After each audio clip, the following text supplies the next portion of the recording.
Then they wanted a fence. Well, the fence is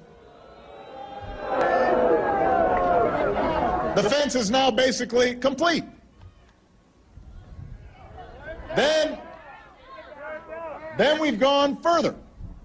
We tripled the number of intelligence analysts working at the border. I've deployed unmanned aerial vehicles to patrol the skies from Texas to California. We have forged a partnership with Mexico to fight the transnational criminal organizations that have affected both of our countries.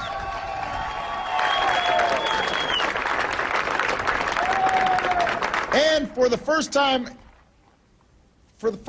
we're screening 100% of southbound rail shipments to seize guns and money going south, even as we go after drugs that are coming north. So here's the point. I want everybody to listen carefully to this. We have gone above and beyond what was requested by the very Republicans who said they supported broader reform as long as we got serious about enforcement. All the stuff they asked for, we've done.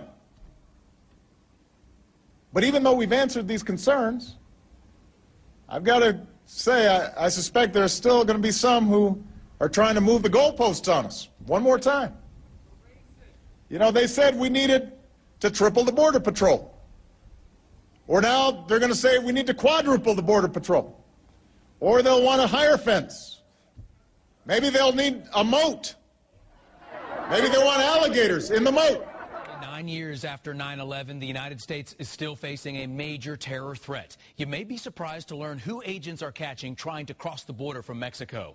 We reviewed congressional reports and traveled to the Southwest to find a threat that affects us here in Metro Atlanta. The Border Patrol uses choppers, ATVs, and horses to patrol the 2,000-mile southwest border. Most of the illegals caught crossing are from Mexico or South America, but thousands are classified as OTMs, other than Mexicans, including hundreds from nations that sponsor terror.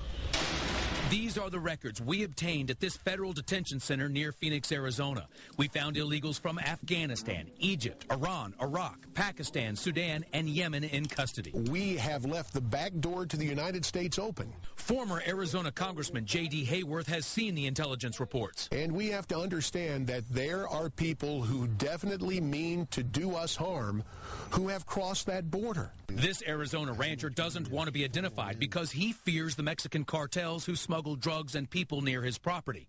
This Muslim prayer rug was found on his ranch. It's just one more indicator that there's a whole lot more than just a few poor Mexicans coming into the United States. There's more. This congressional report on border threats confirms members of Hezbollah have crossed the southwest border. It also contains photos of military jackets found on the border.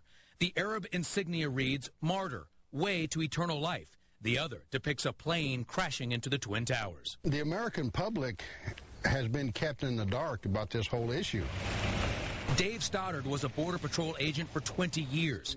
He worries about the dangerous people who get through and may be living among us. In my experience, for every one apprehended, there was at least 10 that would escape apprehension. The congressional report also reveals the route Middle Easterners take. They travel from Europe to South America to the tri-border region, where they learn to speak Spanish, then travel to Mexico and blend in with other illegals heading to this country. One of the world's most wanted terrorists was actually spotted in Atlanta, and speculation is that he came up through the mountains into this country through the Mexican border. Adnan Shurka Juma is a Saudi Arabian pilot and bomb expert with a $5 million bounty on his head. Federal agents verified he spent time in Atlanta just prior to 9/11 and left on a bus.